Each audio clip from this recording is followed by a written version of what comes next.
If you're serious about learning, do not skip any part of this video. Everything's important and nothing will be repeated. By the end, you'll know how to wheelie any electric bike you can buy or build. If you'd like to buy or build your own e-bike, I'm giving away $10,000 cash. This giveaway is ending soon and there's never been so few entries, so I've linked it down below. In this video, I'll teach you how to wheelie street legal e-bikes, mini motos, Sur Rons, 72-volt Sur Rons, all the way up to full-sized e-motos. Before you ride, do not be embarrassed gearing up. A helmet and gloves are the bare minimum. When I was learning, I was padded head to toe. Boots, knee pads, spine armor. I recommend all of it. That being said, it doesn't hurt to have a cool shirt. I just released these limited edition e-bike wheelie shirts. I linked them down below and they do get you entries into the $10,000 giveaway. Now make sure your brakes are in check. If you cannot lock your rear wheel with one finger on the brake, your bike is not safe to wheelie. Start practicing on grass or with a trainer like this because the pavement is not forgiving. Don't be far from home, do not go alone, and most importantly, have a great attitude. This takes time to learn. You're gonna fall, you're gonna scratch your bike, but this is all just for fun, so have a good attitude. Before wheeling an e-bike, let's cover the basics of wheeling acoustic. This is my 27.5-inch beast mode from SE Bikes. It's got no motor, one pedal gear, and a right-hand rear brake. The first thing you need to do on this bike and any other bike is put your index finger on the rear brake. This is the one and only golden rule for wheeling any bike. Always have a finger over the brake and remind yourself to use it. Before each wheelie, repeat to yourself, rear brake, rear brake, rear brake. Envision a line from your brain down your arm to the tip of your index finger where the rear brake is, and remember to use it. This is the one and only golden rule for any bike. I'll refer to it from here on out as the golden rule. So following the golden rule, we're gonna start pedaling up to our power band. This bike only has one gear, just like most e-bikes. The power band is where it's not too hard to pedal, but you still have torque. When you're at speed ready to pop, get out of the seat, leaning your chest over the handlebars. When your dominant pedal, in my case my right pedal, is at its highest point in the stroke, in one fluid motion you're going to want to press down as hard as you can on that dominant pedal, simultaneously pulling back on the bars, throwing your weight back into the seat. Pressing down on that dominant pedal and pulling back on the bars, throwing your weight back is what lifts the wheel. Make sure to pull both ends of the handlebars evenly, with your head pointing forward and your eyes on the horizon. Straight bars in a forward upright head position looking at the horizon is crucial for a clean, balanced pop. Not only does a forward distant gaze help your balance, it also stops your head from dropping. If you drop your head, the whole bike's gonna drop, and that's not what we want. It's gonna feel natural to look down at the handlebars, but force yourself to look ahead and it will become natural. The goal of this pop is to get directly into your balance point with only the one pedal stroke. We've all done this before. Leaning back in a chair until it feels like it's gonna tip. That tipping point is the balance point. You need that first pop to get you up into your balance point. Once you're up there, it's a delicate play between braking and pedaling, dancing around that balance point. You're never really in the balance point. You're always a little below it or a little above it. You pedal harder when the wheel's dropping below the balance point, and you feather the brake when the front wheel's coming above the balance point. On pedal bikes, after you pop, do not stop pedaling. Even if that front wheel is coming up past the balance point and you have to tap the brake, you should still be pedaling, just with less intensity. This is something I wish I had known sooner. Moving up to the P51. This is a 750 watt hub motor, thumb throttle, left-hand rear brake e-bike. Now most e-bikes have their rear brake on the left-hand side like this, but if you've been learning on a pedal bike, most pedal bikes have the rear brake on the right-hand side.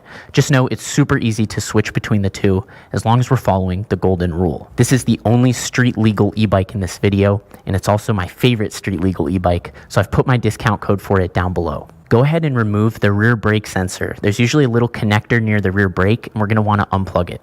Put it into its highest power mode, and following the golden rule with a finger on the brake, we're gonna get up to 10 to 15 miles an hour.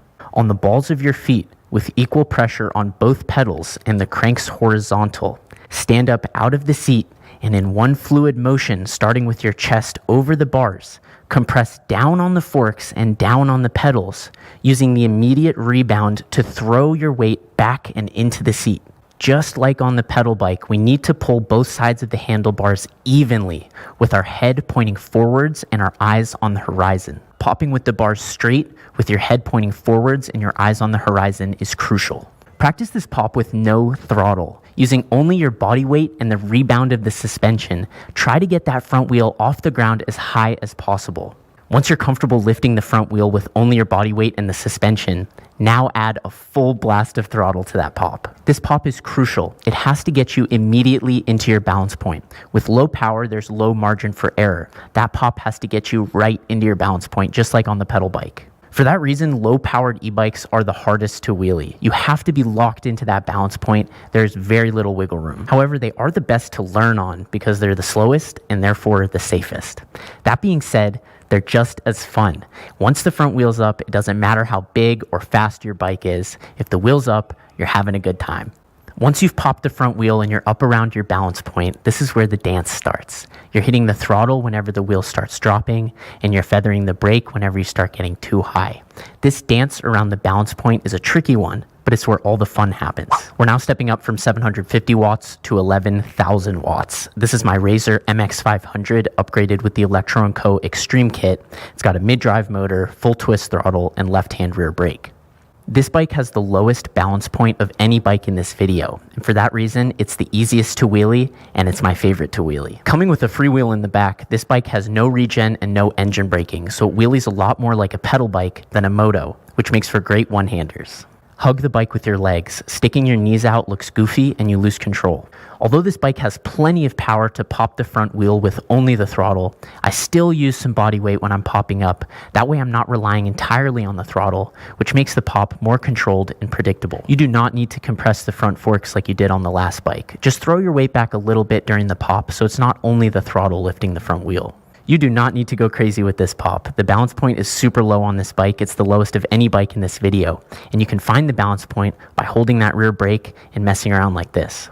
Raising your handlebars by a couple inches helps a lot with wheelies, and so do these street wheels. The stock dirt wheels that this bike comes with, I think are really difficult to wheelie. Just like the other bikes, when that wheel is up, we are dancing around the balance point. If the wheel's dropping, we're hitting the throttle, and if it's going too high, we're tapping the brake. Everything you do is an attempt to adjust yourself closer to your balance point, although you'll never really be there. You're always dancing around it. Now let's wheelie the Sur Ron. This is a Sur Ron X fresh out of the box. It's 6 kilowatts with a mid-drive motor, full twist throttle, and left-hand rear brake. All my tips for the Sur Ron are the same for the Talaria Stang R and the Talaria X. The only difference being that the Talarias let you adjust your regen, which I'll talk about in a second. Step 1, let's get out of granny mode right into sport mode. Following the golden rule, we'll get up to 15 to 20 miles an hour. The amount of throttle you're using to get to 15-20 miles an hour should leave your throttle wrist in the neutral position like this. If your throttle wrist is already like this at 15 to 20 miles per hour, you won't have any wrist mobility to pop the throttle. When you're ready to pop, get out of the seat with your chest over the bars. In one fluid motion, push down on the front forks and down on the pegs, using the rebound to throw your weight directly back and into the seat. At the same time, pull on the bars evenly, keeping them straight, with your head and eyes looking directly ahead at the horizon. This is the most important tip for a clean, controlled pop. To pick the front wheel up, it may seem intuitive to pull the bars up, but really we want to pull the bars back. Just like the P51, practice this pop movement with no throttle, using only your body weight and the suspension rebound to lift the wheel up as high as you can. Once you're comfortable picking up the front wheel with just your body weight and the suspension, then it's time to add a full twist of throttle to the pop. At all times, the only thing you should be focusing on is the golden rule. Have your finger over the brake and be ready to use it. Before every single attempt, repeat in your head, rear brake, rear brake, rear brake, at least 3 times. When you're first learning to pop, you're only going to get the wheel about halfway up. And to keep it up, you're going to max out the throttle. That's called a power wheelie or chasing the wheelie. Instead of focusing on how long the wheelie is, focus on how high the wheelie is. If you're using full throttle to keep your wheel up, you're chasing the wheelie. Slow down and focus on getting the wheel as high as possible. The higher up it is, the less throttle it takes to keep it there, and that's what we want. Here's some mistakes I see all the time. Looking down. It's natural to look down at the handlebars when you first pop up, but force yourself to look ahead at the horizon. Leaning forward. It's natural to lean forward after you pop, but force yourself to stay in a backwards position where your back is essentially perpendicular to the bike. Keeping your head up with your eyes on the horizon is the best way to stop yourself from leaning forward. Not committing. Do not ask the bike to pop. Tell it to pop. Put your entire body weight into it and use the entire throttle. If you're not committing everything you have into this pop, it is difficult to get the wheel up. Not practicing enough. Do not give up after an hour. Nobody in the history of bike life has learned how to wheelie in an hour. It takes a lot of time and a lot of practice. If you still can't wheelie, it's probably because you're not practicing enough. Dropping your legs. I was a victim of this. I watched every tutorial I could before trying, and I knew when the wheel gets really high, you want to hit the rear brake. But the moment my wheel got up there, everything I learned went out the window. I did not hit the brake. I dropped my legs. I looped the bike. I got really, really hurt. That's why the golden rule is so important. You need to remind yourself before every single attempt so that you're less likely to forget when you need it the most. Don't drop your feet. What goes up must come down. When you're coming down from a wheelie, make sure your bars are straight and your front wheel is straight. Do not come down at an angle. And the last mistake I see all the time is not hugging the bike with your legs. Not only do you lose control over the bike and you have to hold the grips that much harder, but it also looks ridiculous. Hug the bike with your knees. Now, Supermoto wheels are way easier to wheelie on a Sur Ron than the stock knobby tires. However, the stock knobby tires have the advantage in grass. So start with knobby tires in the grass. Get comfortable with your pop.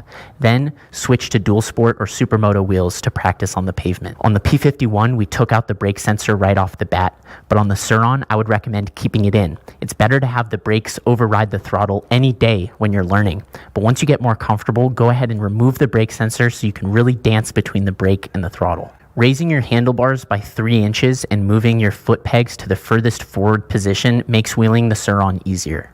There are a ton of upgrades that make the Sur Ron better for wheelies, and I'll talk about those in a second. However, the stock Sur Ron is still perfectly fine for wheelies. I learned how to wheelie on a stock Sur Ron. It was the first bike I ever wheelied. So try not to blame the bike out of frustration. It's rarely the bike's fault. The only thing about a stock Sur Ron that could mess up your wheelie is actually the front wheel. When it spins, it creates a gyroscopic effect that helps you balance the wheelie. If your front brake is rubbing and your front wheel stops spinning in the middle of the wheelie, you will notice a huge loss of control. This used to eat me alive. I would feel great at the beginning of my wheelie, but a couple seconds in, I would lose all control, and it's because my front wheel stopped spinning. This is something I never hear people talking about in bike life, but it is a fact. If you keep that front wheel spinning, you will have way more control in the wheelie. Now, this is my upgraded 72-volt Sur Ron, the Ronster. It's 14,000 watts with a stock Sur Ron motor, domino throttle, and Magura MT5 brakes. I have upgraded every single part of this bike. The only parts that are still Sur Ron are the frame and the motor. It's powered by the 72-volt 38 amp hour Chai battery, which I'll link down below with a discount code. The brain is an ASI BAC 4000 controller, and the shoes are 17-inch Supermoto wheels from Warp 9. I'm also running Italian EXT suspension on the front and rear. The best upgrades for wheelies are the 3-inch riser bars, Supermoto wheels, and the upgraded power. But with upgraded power, you also want to upgrade your brakes. A full build like this will cost about $10,000. Fortunately, I'm giving away $10,000, and very, very few people are entering this giveaway, so I've linked it down below. With an upgraded controller like this one, you can tune your regen levels. Regen is how much the engine brakes automatically when you let off the throttle. That braking energy regenerates back into the battery. It's pretty cool. I think it's safest to wheelie with a high regen level. The rear brake on these bikes does overheat and fade over the course of your ride. With a high regen level, you hardly need to use your brake during the wheelie, which decreases the odds of it overheating and fading. However, some of the best Sur Ron stunters in the world, like Yappa Davis, don't use any regen, so it's totally up to you. Running this much power, the throttle alone can lift your front wheel at almost any speed. But just like the Razor Minimoto, I still like to put a little bit of body weight into the pop, so I'm not relying entirely on the throttle. This makes the pop more controlled and predictable. Once you're up, it's the exact same dance between braking and throttling around your balance point. If you've never wheelied before, please do not make this your first wheelie bike. Practice on any of the other bikes we've talked about so far, because these have no margin for error in the throttle. If you do find yourself on a 72-volt Sur Ron and you're not ready to wheelie it, do a burnout. This is how you do it. Squeeze the front brake, press down on the forks, both feet on the ground in front of the pegs, and mash the throttle.